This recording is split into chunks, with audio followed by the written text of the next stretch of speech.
Hello and welcome to Guns and Yellow Ribbons live on an unusual one.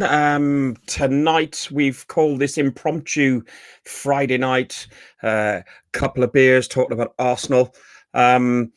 We've called it because our head coach Unai Emery has finally been sacked. I know we've all been calling for him to be sacked, but hopefully with a little bit of respect along the way. We can discuss. We can discuss how he's been, who we'd like as a replacement, and also Freddie taking charge for Norwich.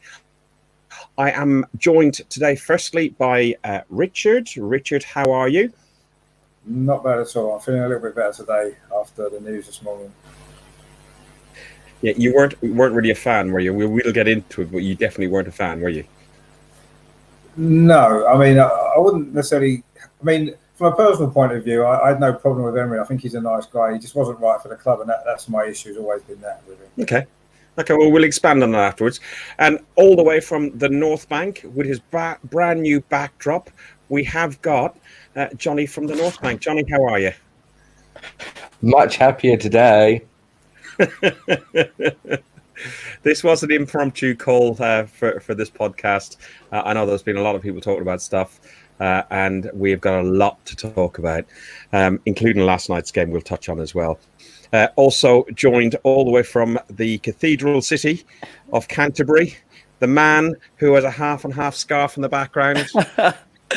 I'm surprised that hasn't been pointed out before this when I've been on. But the musician, the lyricist. Big Steve, you okay? Yeah, not bad, man. Not bad. Yourself?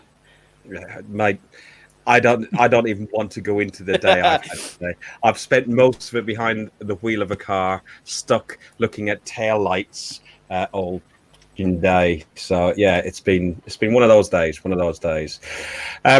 We will be talking about Unai's letter to the club. We'll be talking about the letter that Arsenal, or the statement Arsenal said. We'll be just looking at several different things, the odds and so on. So who wants to crack off? Johnny, since you're from the North Bank, let's talk to you. What did you make of the news? Where were you? Were you pleased? Was there any sense of disappointment or sadness? No sadness, no disappointment. I was over in Canary Wharf walking from the side that I'm building a restaurant at the moment for somebody, and I stepped out and I got the alert and I was so happy. I immediately started a group chat, phone call, video chat on Facebook Messenger. We're on the Prediction League chat because it's got the most people on it. I did have to delay joining that chat. Yeah, I tried making it an audio one, and then you just seems to say, "Oh no, I want to see everybody." So, okay. I'd literally just woke up. It was 10 o'clock in the morning, you lazy so and so. I'm getting in the message that Ben can't hear a thing. Ben, all the audio is working fine on here. Anybody else, if you want in the chat, say if you can hear or not. But everything seems to be working all right on this end. We can all hear each other. We listen. Some of us were given a little bit of a heads up over the last few days that there was change afoot. That it probably would have been this morning. I think had we got a point yesterday, we wouldn't have heard about it until tomorrow. But the news has come. Steve, go on. Yeah, I mean, I was expecting it to happen the other day as well. But waking up and I saw your post on Fans Forum, and then I see on Twitter that it was official, and I was like, oh my! And before I could even write anything or message anyone, Johnny had already made the call. So yeah, real good news to wake up to in terms of being able to finally move forward and crack on and hopefully get our Arsenal back. Rich, you were very vocal on plenty of the forums, and you come into a little bit of criticism sometimes about your opinions about especially Unai. The floor is open. Away you go. Yeah, I mean, obviously, the biggest surprise to me was that it took so long to get to this point. Really, I've actually been quite shocked at how quickly our performances have deteriorated. I mean, even earlier in the season, at least we had a little bit of fight about us. You know, the Tottenham game 2-0 down, the Aston Villa game where we had 10 men and came back twice to win. There was even a Victoria game in the Europa League at home where we scored 2 late goals to win. And suddenly, almost out of nowhere, that's just disappeared. And the performances have just got so bad so quickly. And I'm not quite sure exactly how that's happened. I suppose it started towards the end of last season, the deterioration, but it suddenly went from maybe the Sheffield United game. I don't know if that seemed to be the first time. And since then, it's just, I mean, how it's lasted this long, it doesn't seem to have done anyone any favours. I mean, looking at Unai Emery's press conference before the game last night, he looked a broken man. He was unshaven. And it's like, why did they leave it that long? You know, he should have gone after the Leicester game, really. We had an international break. It would have given us 2 weeks to sort it out. And it's dragged on. And it's just, I mean, last night, an empty stadium, another terrible performance. We could have avoided that simply by doing what needed to be done a few weeks ago. So, Rich, you brought up a couple of points on there. First of all, when the rot started to set in, I think the rot first started to set in at Everton away. We lost 1-0, and then we went into the last 8 games of last season and on to Baku, and everything fell apart. Even then, though, to be fair, we still produced some performances in the Europa League, in particular Valencia game, for example. You know, when we were losing at home, came back and won 3-1. The losing away, came back and won. You know. And even the Crystal Palace game at home, which I know we ended up losing, you know, we were losing twice, got it back to 2-2. And, you know, we still showed some fight. And I say this season we'd shown some fight in the first maybe 10 games. And it suddenly just disappeared. I mean, last night, as soon as they scored their first goal, they gave up. And I wasn't surprised when they scored another one. And we never looked like we were going to get back in the game. And even for this season, which has been terrible, that is still quite unusual. It's still quite a recent thing, I think, with the team, that we've shown no fight whatsoever. And I don't know why that suddenly happened. Okay. Last night's game in particular, I think, had an awful lot more going on with it, and we'll get into that to a certain degree. It's just like when the rot started. Johnny, Steve, like I mentioned the Everton game, and then we went on to Baku and fell apart in the second half in Baku. I think with the summer signings and everything else, I think we all reset the button a little bit and gave him a second chance. And you pointed out the Sheffield game. Ahead of the Sheffield game, we were third in the league. You know, not playing fantastically, but we were still third in the league. And we only lost one league game at that point as well. Precisely, and that was against you know, the Champions League champions, the runners-up of the league last year, and possibly going to be the winners of the league this year. You know, ahead of that game, we were positive. We refer back to it several times. We predicted how many points we think we take over those 4 games, and you know, I think I went 10, and some went 12, some went 7, and Manny mentioned something about like maybe we'd be lucky to get 2, and we took it as Manny being a little bit negative, but in actual fact it turned out 6 games. Manny. Yeah, but we're 6-7 games down, and you know, we still have only got 2 points out of 7 games. We're in our worst run for 28 years. Longer than I've been here. Yeah, exactly, and that's been a long time. Yeah. Johnny, go on. Well, you was talking about when the rot started settling in. I think the cracks started to show when you were saying about the Everton game, and then they got worse and worse. And then I reckon the real division started in Baku, where it just fell apart at half time, as we all know what happened. Oh, we all suspect allegedly time. And then it basically was irrecoverable from there. Yeah, the captain, the club captain, fighting to leave. You know, being forced to stay when he'd been promised to leave, and then we have all the other turmoil through all these other high-profile players. Yeah, we're papering over the cracks with signing some players, but the big signings that we were lauding last season, like Torreira, I mean, everybody knows how much we all love Torreira, being played out of position, and he's getting more and more unhappy, and it's just getting worse. And he's Emery's man management, which has shown its head in every big job he's had.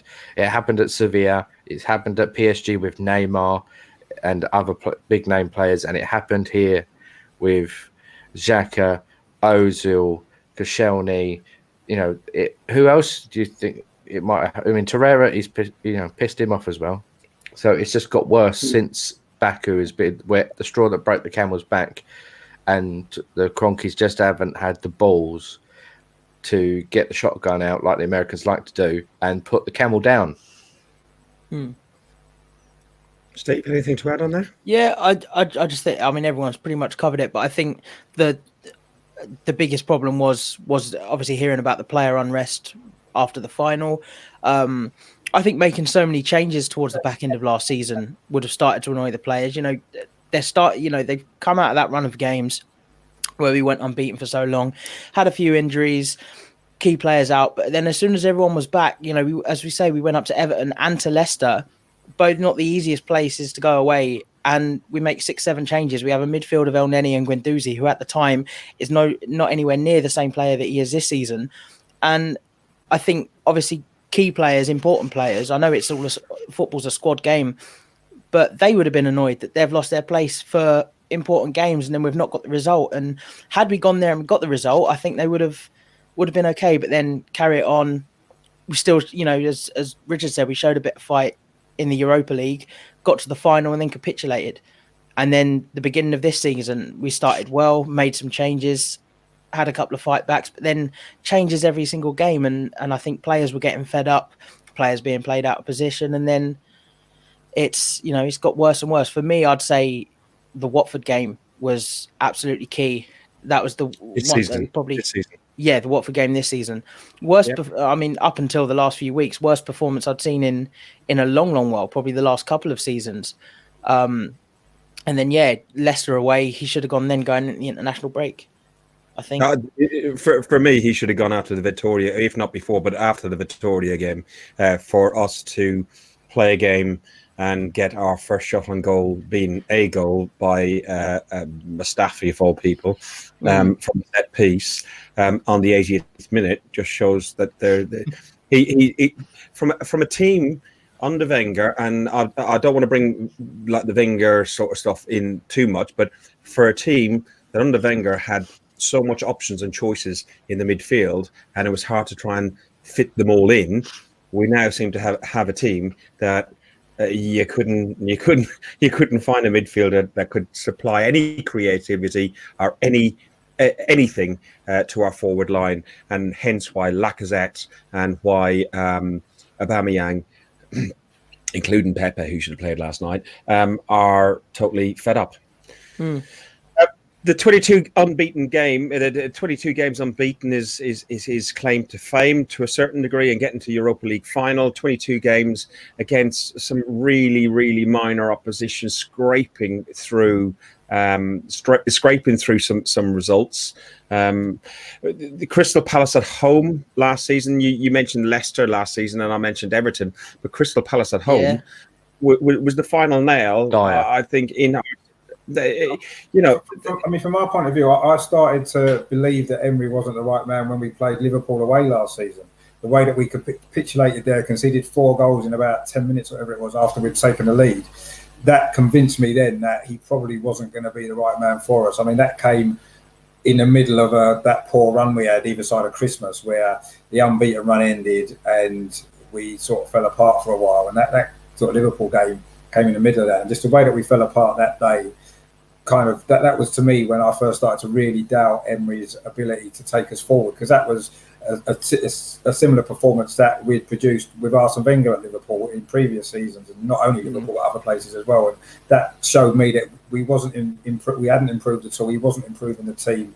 You know, that the structure of the team was wrong. And sort of since then, that's a theme that's just carried on, and obviously got a lot worse in the last sort of few games this season. But that was when I started to question whether or not Emery was going to be able to take us forward. And that was virtually a year ago now coming up. So, I'm not surprised at how it's gone. I'm disappointed that it didn't obviously work out better because, it was an opportunity to a fresh start, wasn't it, when Wenger went? I think that's what we all wanted, didn't we, really? I think we all looked at the guy and we thought, like, he probably looks the part. Yeah, we haven't taken one off the shelf that would, we haven't gone for a Mourinho. We've done something different. I'll tell you what is something different, and Johnny's pointed it out in our chat. Martin Corsi has made a comment on here, which Johnny wants to drag attention to. Go on, Johnny. I just have to say that whilst you lot were talking, I saw that come up and I started pissing myself laughing. But as an American, we all know that if it has legs and a heartbeat, you will shoot it. Everybody knows that. That's why you have guns. End of. Back to the seriousness, though. We said just to underline how bad we have been defensively, right? Just to underline the point, one of our best, if not the best, well, one of the best, I won't go too far, one of the best defensive performers this season, when given the chance, has been Mustafi. I mean, for God's sake, if that doesn't underline the fact that we are defensively unable to coach players, nothing will.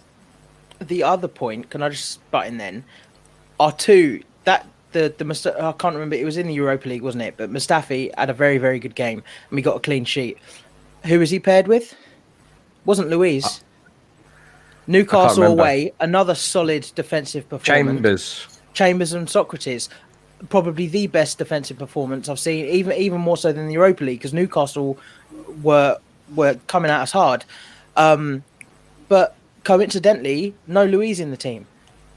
And everyone else has seen it. Everybody else has commented it all season. But week after week, no matter what blunder he made, it was like last season. Mustafi couldn't get dropped. This season, Luiz can't get dropped. And that's another issue that Emery has, is he sticks it, as we've said previous times before. We look at the lineup, we see something positive, and then we look and go, oh, but that's still happening.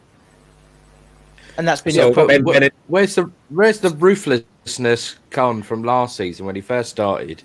Half time hooking players who weren't where's all that gone? He lost his bottle after the 22 games. And if you remember rightly, at the time on the old format of the podcast, on the audio podcast, I said that it was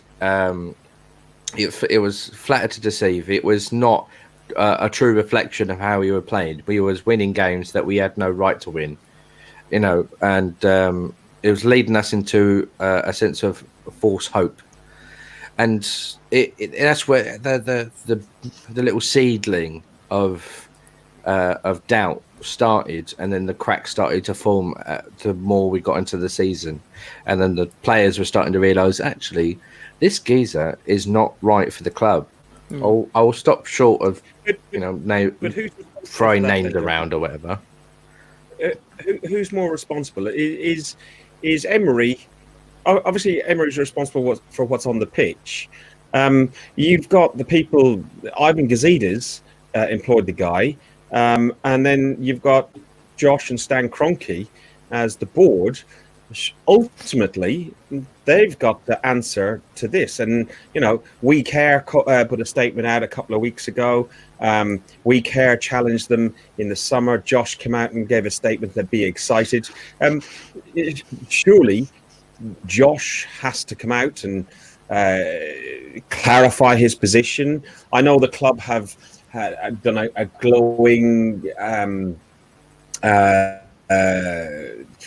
a thank you to him, saying that he's done well for the club, and Emery, in fairness, it's actually quiet. He knew too much and recognised the club, its tradition, and its class. Surely these people up top, they're the ones who've got to answer. There is a threshold at some point between keeping faith in a manager that you've painstakingly done due diligence on, which we did interview quite a lot of potential candidates that summer, and he was the man that was selected. So at one point, do you lose faith and say there's a threshold? For many of us, it was the Victoria game should have been the very, very last straw.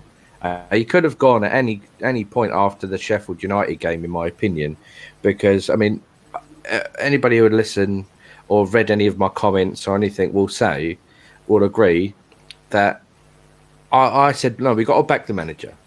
We've got to back him because you support the team.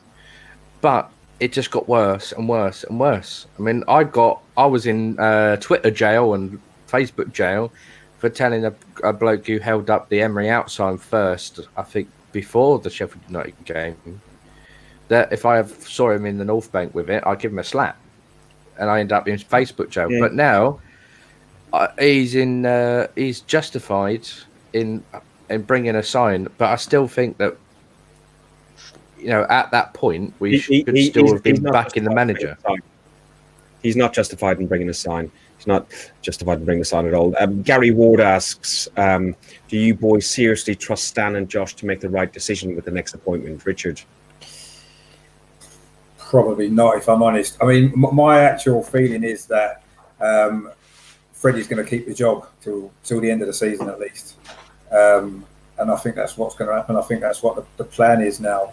All this talk about them, interested in all these different managers and this, that, and the other. I don't really believe that's going to happen, if I'm honest. I'm not necessarily think that's a good or bad thing. I mean, we'll probably talk about that later, but I think that's what they're going to try and do. I think they'll just, if Freddie gets off to a good start, wins a couple of games, which is likely, I think that the plan will be to keep him in till the end of the season and then reassess it.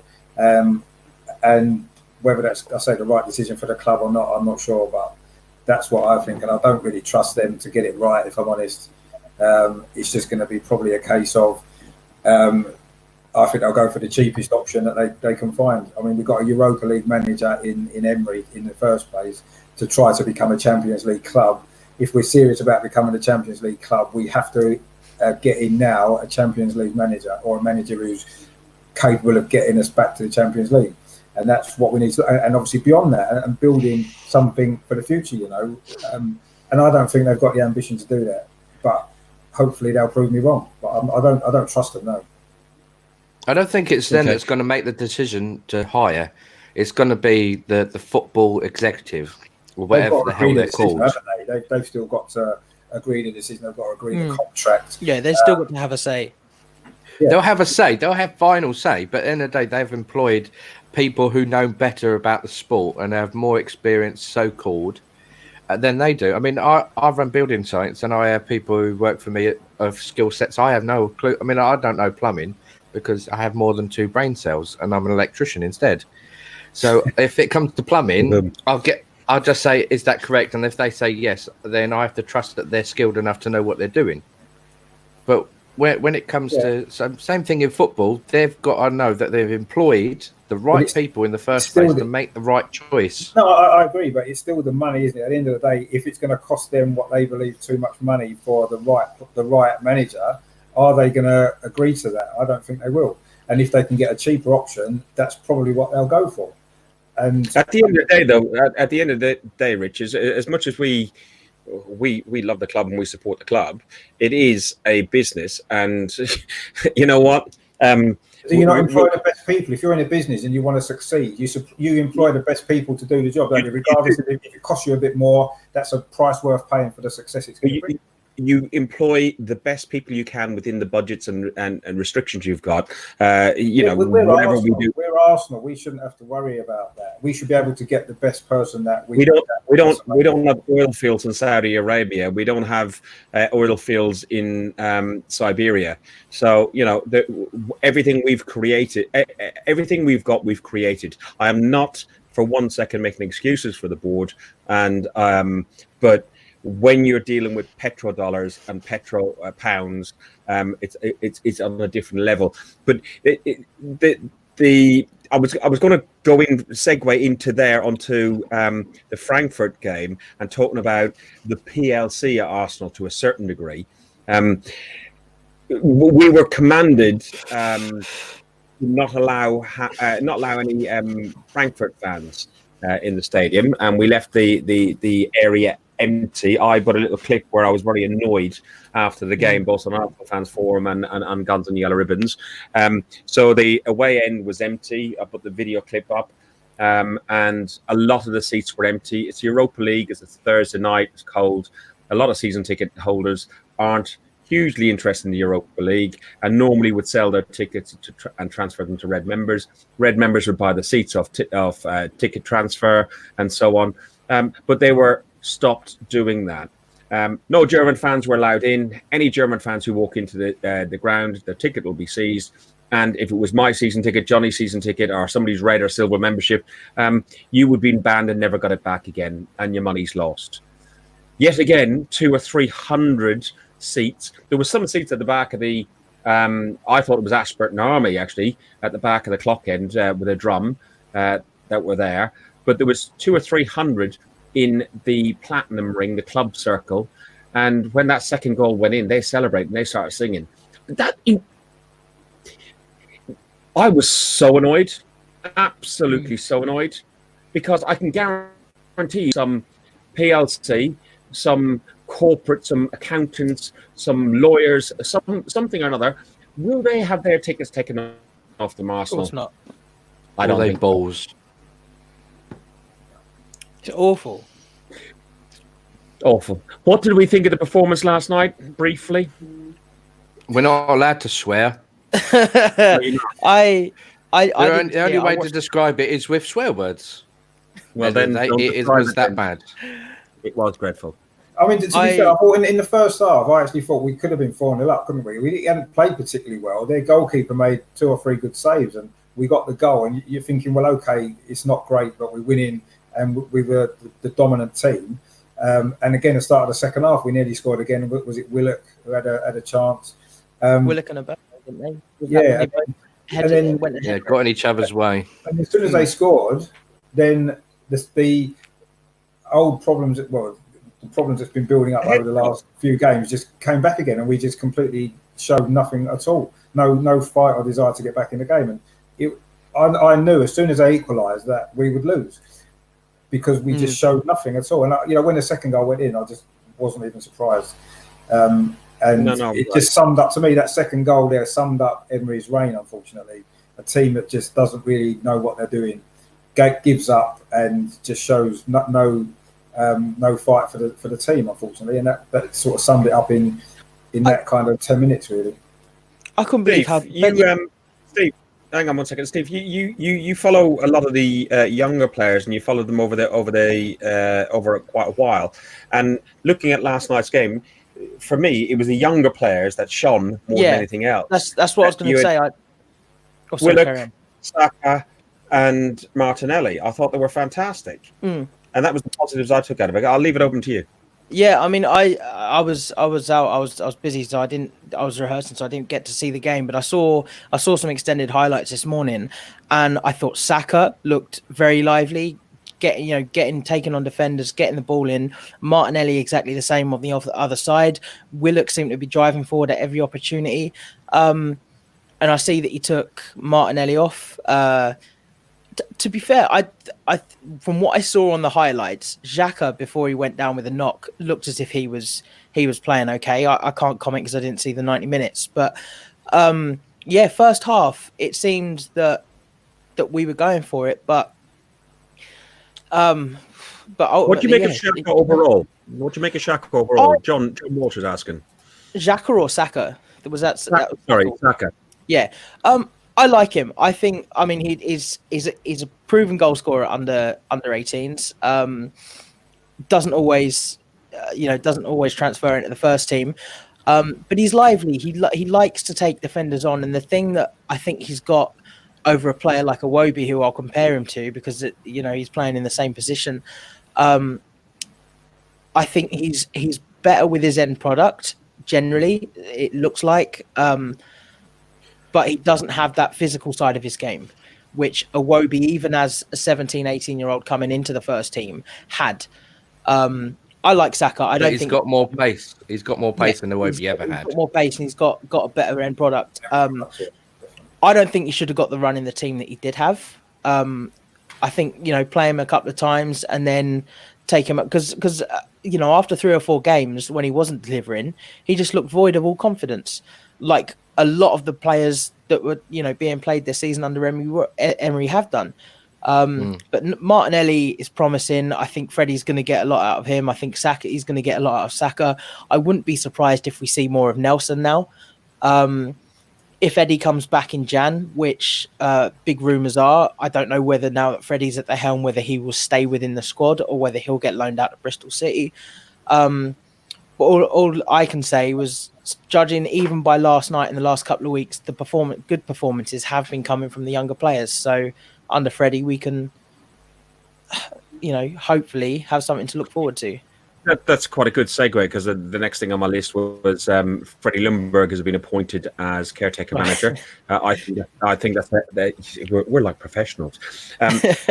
Almost like we know what we're doing. Yeah, we'll have to go blood, ting, and ham roll. We might make a load of money, So, but let's go shoot some camels, I don't know. But camel actually tastes very nice. If you're going to eat it, that's actually quite nice. What's that? Eating camel. If you're going to shoot it, you got to eat it, and it does actually taste quite nice. Stop. Back in the room. Back in the room. So, right, Freddie Ljungberg has been appointed as a caretaker manager. I'm glad that I'm up to Norwich on Sunday. So I'm looking forward to Freddie and singing "We Love You, Freddie." Do you think he's the right appointment? Do you think we should keep him till Christmas, till the end of the season? End of the season for me. I think till January. I think it's too early. I think it's too early to say that at the moment, isn't it? I mean, let's see how he does in the next couple of games, and then if we can get a more experienced manager in that's going to be able to take us forward, then I would say that's what we should do. But if we can't get the man we want, whoever that might be, then if Freddie's doing a good job, then let him carry on for a bit. Yeah, for me, unless we can get an Allegri, who would be my preferred choice and was my preferred choice before we got Emery, unless we can get him because he's already free, I would rather than we talk about the board and how much money they want to spend or don't want to spend, if they're going to have to buy out a manager from a contract, Benitez is going to cost a hell of a lot to buy out of China because of the money that he's on. Nuno probably isn't going to cost as much because he's probably not on a super high wage. But then you have to worry about him getting his own philosophy and everything else into the players. At least with Freddie, it's a fairly seamless transition. And as much as it makes sense to say, look at the next couple of games and see how he does, that next couple of games, we might have an instant bounce because players are playing. But then if we get in another manager, how do we know that Freddie won't get us into that top 4? But the new manager coming has then got to go, right, well, we got these backroom staff, we got these new faces, and that's still going to take another 4-5 weeks to implement. So I'd say it's up in the air. Is top 4 too far for us now? I need to make a point about the whole manager thing, because people keep comparing about getting a young manager in like Freddie or Lampard or Arteta, or back when Pep took over at Barcelona, it was because it was about an ethos that the club already had in place. It's about a way of playing. Like you look at Pep as an example. He came through the Masia. He was a Barcelona player, and then he went through the lower parts of the club, and they all have the same philosophy. They all play the same way. It's all top down. So, Freddie is the really good way to go, because we have an ethos, we have a way of playing that Wenger did instill us, and that we all enjoy and fell in love watching, which is attacking flair football. What? And I didn't catch that. What under 23. Exactly, playing with the ethos, and he wants to bring that through, and he's familiar with the younger players. And I don't think that And then there was a comment earlier from Ben saying about we have to give Unai Emery credit for playing the young players. This season, you can't give him credit because he bloody sold everybody else. Yeah, so he had to. He had no choice. I mean, there was never intended to get Martinelli into the first team. He was supposed to go straight into the under-23s and go on from there. So you can't really give him that much credit in that sense because he sold everybody else. And we wanted to.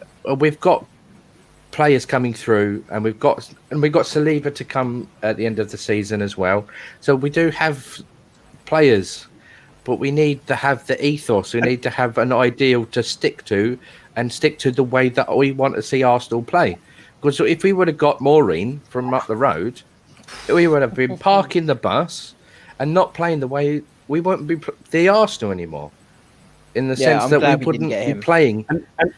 I don't understand people wanting Maureen because he doesn't play the way we want to play. We want a manager that's going to bring in and get our players that we know can play the way we want to play that way. But don't we want to be winning games as well? Yeah, but it will come. It should come. If we have the right manager, it should come. Richard, okay, yeah, winning games. We all want to win games. We all want 3 points. We all want to win the league, win the cups, win everything. Yeah, we all 100% agree. I forgot what that feels like, if I'm honest. Yeah. No, but listen, I was chatting to somebody yesterday and saying, it's not necessarily about getting beat. Sometimes it's not necessarily about getting a draw. Sometimes it's not even sometimes about winning really crap games. It's when you see the players looking like they're organized, looking like they're putting some effort in, and you're looking at some style and some substance. If we had won that game last night, which we could have, it was still dire. It was still dreadful. It was nothing to do with the atmosphere. It was nothing to do with no away fans. It was done because there's no structure to, how we played. They were all running all over the place. I totally agree with all of that. But with the players that we've got in the squad, if we were organised and if we were playing together as a team, if we had some kind of strategy, we would naturally win games because we've got quality players to win us games. We've got two of the our squad is good enough. Yeah, but exactly. So it doesn't. So if we was to get a manager in now, whether Freddie can do that remains to be seen. Let's hope he can. But whoever comes in as a long-term replacement, if they can organise a spot, this is why Mourinho would have actually done a reasonable job for us because he would have organised. No thanks. Obviously, I'm not saying we should have got him, but had we done that, then at least he would have organised the team, and with the players that we've got, we would have won a lot of games. Now, but then yes, saying that, long-term answer that he wouldn't have been the right person for the job long term, but on a short-term basis, he could certainly have got us winning games, and that's what I think at the moment with some of the players that we've got losing confidence. On the Mourinho thing, to draw a line under that before we even mention the guy's name again, I'd rather seen Emery stick his contract out than having Mourinho at our club. And that's how strongly I feel about it. That's fair enough. I'm not saying I'm glad we didn't get him ultimately, but as an example, if someone can organise a team, we're going to get results because we've got quality players to win games. So we might as well get Big Sam in then in that instance. Then get Big Sam in. He can organise a defence. I'm surprised that's the thing. Well, that's the thing that we have to realise. We're talking about the ethos and the style of play. Yeah, everybody knows that I love an analogy. Right, you look at it this way: you get Maureen or Big Sam, right, on one hand, right, they'll get you wins, and you can get someone who's going to give us the play the way we want. It's a difference between being fed, right, eating, and dining. All right. Is you can just have rice and beans, or you can go for a Michelin star. All right, and get a camel. Both going to get you fed. Both going to get you fed. Well, if you eat enough of it, both will get you fed. But we want to do it the better way because we're the Arsenal. And I know if Trevor's watching this, he's probably agreeing with me now. So it's not about just getting fed. It's about doing it in the right way. And I'd rather wait. With that a few years ago when we had still maybe come off the back of the success that we'd had. I think now we need to get back to winning games initially and building from there. I mean, I'm not expecting miracles and us to go on and win the league next season or anything like that, but we need to start winning games again, and we need to get that built into the players, because I just don't think that they seem to have lost that. And just by being more organised as a unit, we will win games, and I think that's massively important now for the next up until Christmas at least. Win the next, or get back to that mentality of winning games over the next 10 games, and if we can win a few, then we can get some momentum going again. And so Ben comes along and says on here, we go ambitious and we go for Allegri, Pochettino, Ancelotti even, and we still can get top 3. Our top 4. If we go for Freddie, no disrespect, and we're accepting top 6 at most. I don't. You can't say that. You can't say that. Nobody really knows. Allegri. The issue we had with Emery, regardless of his tactics, the first and foremost thing we had, he couldn't speak bloody English and get his message across. Allegri can't speak English, so he can't get his message across. Pochettino. Yes, no, I'm cool with Pochettino. Ancelotti, I don't know. Benitez is a good chance. Forget Pochettino. We ain't going to get him. He's already said he would rather be a farmer than be our manager. And that's a man that I don't want to see in our dugout. If he says he'd rather plant potatoes than be our manager, he can go down the road. Mm-hmm. Okay. Well, he can't because he got sacked. It's irrelevant what you said. Johnny, who do you want as a manager? I want someone who's going to be bringing the right ethos, the right style of play. And Nate, I've given names before. I'd rather see Eddie Howe, Brendan Rodgers, Nagelsmann, Nuno. These are playing organised, attacking football. We do have the players to play good football. We do need 1 or 2 additions. We definitely need a top-class centre-half. And then we can be the Arsenal we want them to be. We can get back to the style of play we had when we had Gilberto Silva in the middle, when we had Vieira in the middle. For me, it would be Allegri. I mean, you can get a translator. You can get somebody that speaks English. It worked for Pochettino. Everybody goes on about how good he did with the squad down the road. He didn't speak English when he went there. He spoke very, very little English. And everybody said about the improvement that he made, which is why they're saying they'd like him at Arsenal now. I'd go Allegri. Defensively, Juventus was sound. And yes, they were playing in the Italian league and people like to put that down. But 2 Champions League runners-up. He won the league, the Italian league with AC Milan. And Juventus, they played good attacking football, solid defensively. He could play with a back 3, he could play with a back 5, he could play with a back 4. But the main thing with Juventus at the time was their attacking play. And they didn't always have Cristiano Ronaldo. They didn't always have the best players in the world. They had a lump up front in Higuain for a few years, and he was still doing the business. So Allegri has shown that he can be flexible with the different types of players that you get within a squad. And that's why I'd like Allegri. Yeah, but if he was successful in Italy, it's a different animal. I mean, you look, Lukaku is tearing it up over there now. He couldn't hit a barn door over Who's that, sorry? Lukaku. Yeah, but I'm pretty sure one of his first touches is still circling the globe. To be fair with Lukaku, as poor as he was last season, his track record for scoring goals, despite being everyone slag off his first touch, everyone say how much of a donkey he was, his record spoke for itself. From by the time he broke through coming out of Chelsea and he was at West Brom scoring 30 goals in his first season as an 18-year-old, he scored goals for fun at Everton. At one point, a lot of Arsenal fans wanted him. When he went to Manchester United, and I was one of them. I was one of them. Right, okay. Rich, the Italian league. That way. Rich, who do you want? My first choice would be Nuno from Wolves, mainly because he knows the Premier League. He's had success at a smaller club. I mean, no disrespect to Wolves, but in reality, they're a smaller club than Arsenal. They finished 7th in their first season last year. They're 5th at the moment. They've qualified out the Europa League group already, unlike us. He plays a good style of football, defensively solid. He's got a great beard. I just think everything about him seems to fit Arsenal to me. Yeah, exactly.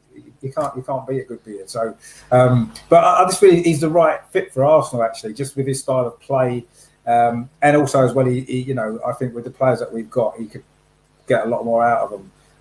And Agreed. He doesn't seem like the sort of manager that's going to be constantly asking for budgets for this, that, and the other. I think he can work with what he's got. As a second choice, I would take Poch because he's a good coach, whatever we think of him.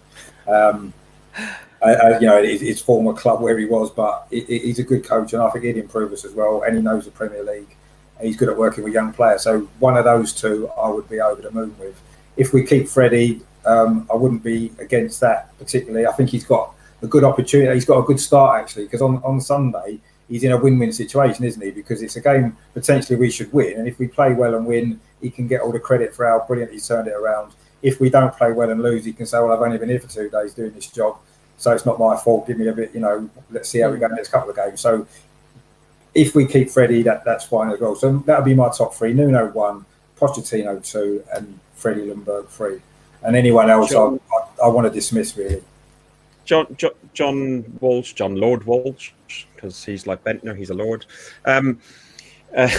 He's asked, what about Rafa? Benitez is available. Would anybody consider him?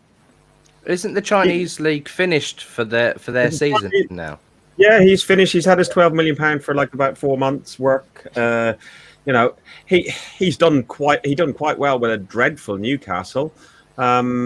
He kept him limping along.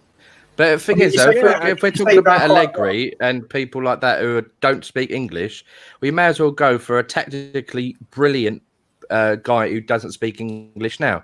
There's a guy tearing it up at River Plate called Marcelo Gallardo that everybody's raving about, saying, "Oh, he's going to take over at Barcelona, this, that, and the other."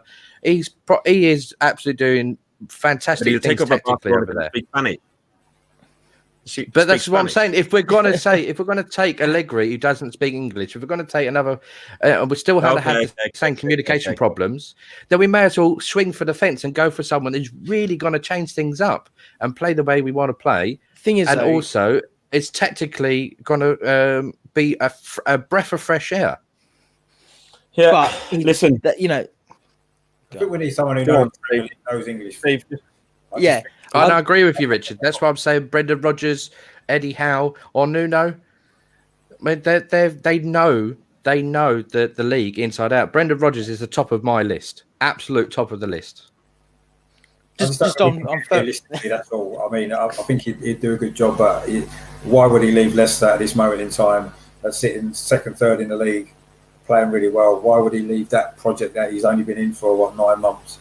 I just don't think that's realistic.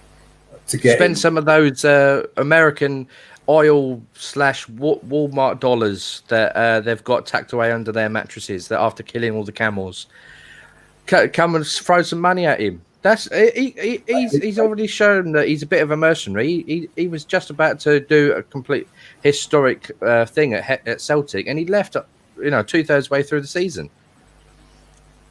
Yeah, why not? Just throw some money at him. Steve, you've been trying to get in for the last few minutes. Yeah, have the final word on the manager, and we're going to briefly touch on Norwich and then go to a close. It's Friday night, for Christ's sake. I've got a curry gone cold here. Just on your point about Rafa, I think Rafa is a good shout. I do think he's probably going to want too much money for us to pay him, simply because he's coming now from the Chinese league.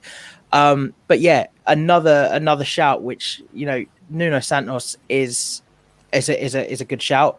As Rich pointed out, everything. Yeah, I know. I've got a fiver on Freddie to have at least 10 games, 12-1. But yeah, Rafa's a good shout, and he's a manager that did fairly well with a small squad, a smaller club, and with a manager that didn't back him. So if the Cronkies don't back Rafa, is he still going to be able to get results? Probably.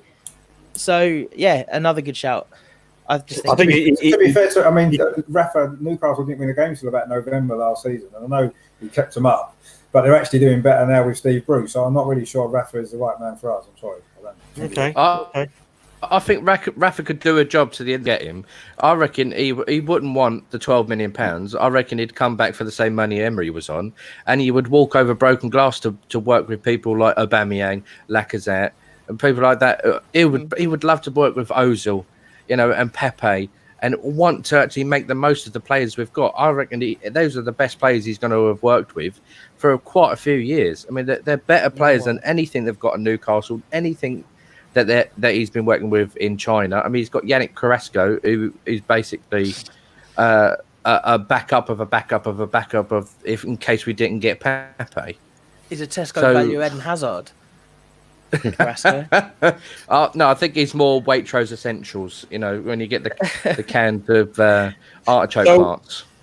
So looking at the Norwich game, John's already put his prediction in. He's gone for 5-0 to the Arsenal. If it is, John, I'll be delighted. It's my first away game of the season, and that would be brilliant.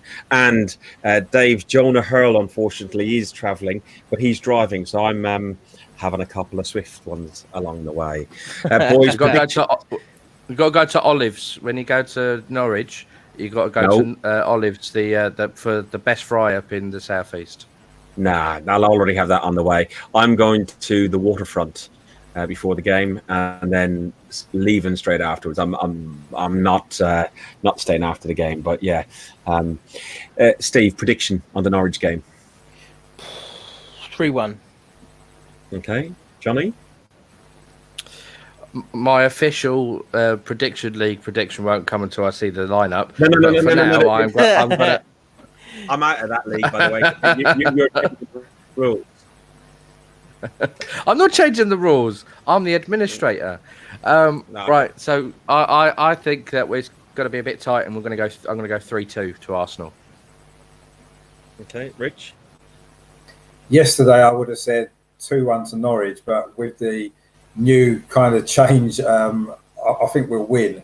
I'm actually disappointed because I said after the Sheffield United game I wasn't going to go again until Emery had gone. So I've not got a ticket for Norwich, and I'm actually disappointed because I'd really love to be there. But I think we'll win 3-1 now. I think Freddie will sort them out, and everyone will be lifted. And I think 3-1. I'm going to go for. I think we'll concede because I don't think our defence is good enough. On that basis, 3-1 seems very, very, very, very lightly. I'm going to be ballsy. I'm going to go for 4-1 Arsenal. 4-1 Arsenal. I think it's likely that that'll be nice. Freddie's going to be attacking, and he won't have had time to shore up the defence. So I think goal heavy on our side, and knowing that we ain't going to keep a clean sheet. Yeah. Listen, you've been listening to a very impromptu Friday night, which I don't normally go on social media, definitely in public on a Friday night.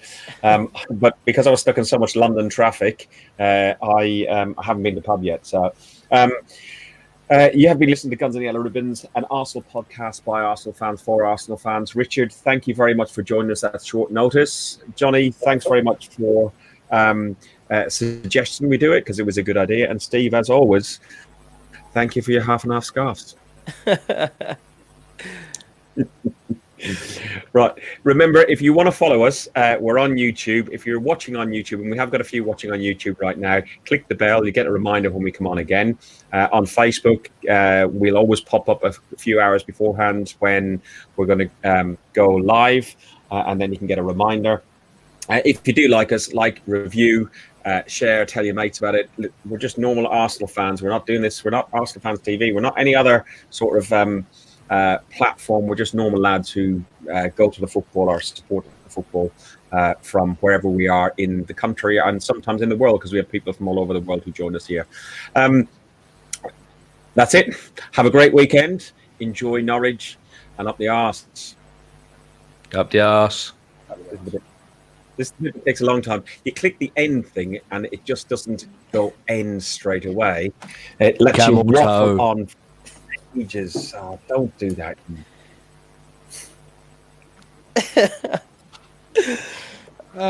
Good.